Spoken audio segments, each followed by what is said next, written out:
If you ever hear a bell ring outside an operating room at night, don't ignore it, because sometimes no doctor's inside. I didn't believe in ghosts. Not until my first night shift at the hospital. It was an old building. White walls, flickering lights, long empty corridors. The kind of place where even footsteps sound too loud. I was a junior nurse, new, nervous, trying to act normal. Around 2 a.m. things got quiet, too quiet. Most patients were asleep. Machines beeped slowly. The air felt heavy. That's when I heard it. A bell. Ding. Soft. Metallic. Coming from the end of the hallway. I looked at the senior nurse. "Did you hear that?" She froze for a second, then looked at me and said, "Don't go there." I laughed a little. "Why? Is there a surgery?" She didn't smile. "There is no surgery scheduled." But curiosity got me. I started walking down the hallway, step by step. The lights above flickered slightly. The sound came again. Ding. Closer now. I reached the operating room. The door was slightly open. The light inside was on. Bright. Too bright. I pushed the door slowly. It creaked. Inside, there was a doctor, standing still, wearing full surgical clothes, mask, gloves, head down. "Doctor," I said, no reply. Then I noticed something strange. There was no patient.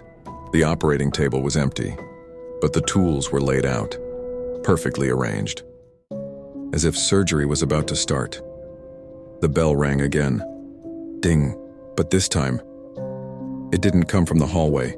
It came from inside the room. My chest tightened. Who rang that? The doctor slowly lifted his head and looked at me.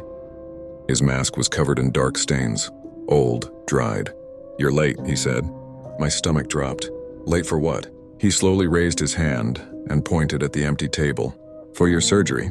I stepped back instantly. "No, I'm staff." The lights flickered just once, and when they came back, the table was no longer empty. Someone was lying on it, covered with a sheet. My heart started racing. "Who is that?"